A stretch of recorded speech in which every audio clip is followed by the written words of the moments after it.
സെപ്റ്റി ടാങ്കിന് ശേഷം രേണു ചേച്ചി പുതിയ ഡ്രാമയായിട്ട് വന്നിട്ടുണ്ട് കേട്ടോ രംഗത്ത്. പുള്ളിക്കാരത്തി ശരിക്കും പ്രേക്ഷകരോട് കൺവേ ചെയ്യുന്നത് പോലെയാണ് എനിക്ക് തോന്നിയത്. രാവിലെ തന്നെ കരച്ചിലാണ്. എന്തിനാണ്? എനിക്ക് വീട്ടിൽ പോകണം, എനിക്കെൻ്റെ മക്കളെ കാണണം, എനിക്കെൻ്റെ ഋതപ്പനെയും കിച്ചുവിനെയൊക്കെ കാണണമെന്ന് പറഞ്ഞിട്ട് അവിടെ ഇരുന്ന് കരച്ചിൽ. നൂറ വന്നിരുന്ന് സംസാരിക്കുന്നുണ്ട്. അപ്പം പറയുന്നുണ്ട്, എനിക്കിനി ഇവിടെ നിൽക്കാൻ പറ്റില്ല ബിഗ് ബോസേ, എന്നെ ഒന്ന് അങ്ങോട്ട് വിളിക്ക്, എനിക്ക് വീട്ടിൽ പോകണം, എനിക്ക് മക്കളെ കാണണം. ആകെ മെഴുകൽ തന്നെ.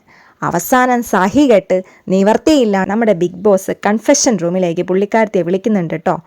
വിളിച്ച് അവിടെ ഇരുത്തി പുള്ളിക്കാരത്തി സംസാരിച്ച് തുടങ്ങുമ്പോൾ തന്നെ നമുക്ക് മനസ്സിലാവും നല്ല അസല് നാടകമാണെന്ന്. ഇനി എന്ത് പറഞ്ഞു കഴിഞ്ഞാലും നല്ലൊരു കിടിലൻ ഡ്രാമ നമുക്ക് ലൈവായിട്ട് കാണാൻ പറ്റി. എന്താണ്? എനിക്ക് പറ്റുന്നില്ല ബിഗ് ബോസേ, എനിക്ക് വീട്ടിൽ പോകണം, എനിക്കെൻ്റെ മക്കളെ കാണണം, അവർക്ക് ഞാൻ മാത്രമേ ഉള്ളൂ എന്നൊക്കെ പറഞ്ഞിട്ട്. അപ്പോൾ ബിഗ് ബോസ് കുറേ മോട്ടിവേറ്റ് ചെയ്യുന്നുണ്ട്.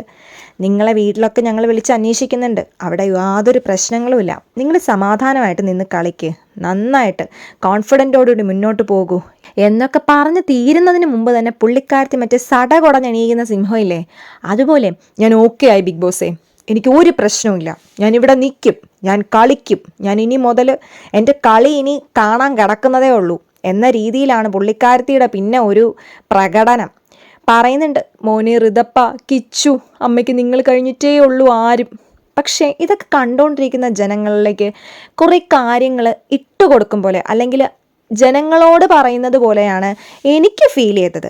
ബിഗ് ബോസിനോടാണ് സംസാരിക്കുന്നതെങ്കിലും പുറത്തേക്ക് വരുന്നത് പ്രേക്ഷകരോടാണ്. എൻ്റെ പ്രേക്ഷകർക്ക് വേണ്ടി ഞാൻ ഇനി കളിക്കും, ഞാൻ എൻ്റെ മാക്സിമം ഇവിടെ കൊടുക്കും, ഓടാനും ചാടാനൊന്നും ചിലപ്പോൾ എനിക്ക് പറ്റിയില്ലെന്ന് വരും, എന്നാലും കുഴപ്പമില്ല, എന്നെക്കൊണ്ട് പറ്റും പോലെയൊക്കെ ഞാൻ ചെയ്യാം ബിഗ് ബോസേ.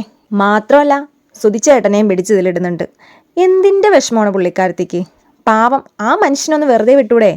ബിഗ് ബോസിനകത്ത് കയറിയിട്ടെങ്കിൽ ഈ പേരിന് ഒരു റെസ്റ്റ് കിട്ടുമെന്നാണ് വിചാരിച്ചത്. ഒന്നുമില്ല, എൻ്റെ സുധിച്ചേട്ടൻ മരിച്ചിട്ടില്ല, വീട്ടിലുണ്ട്, മക്കളെ സുധിച്ചേട്ടൻ നോക്കിക്കോളും, അതുകൊണ്ട് എനിക്കിവിടെ ധൈര്യമായിട്ട് നിന്ന് കളിക്കാം. ഇതൊക്കെയാണ് പുള്ളിക്കാരത്തിയുടെ ഡയലോഗുകൾ.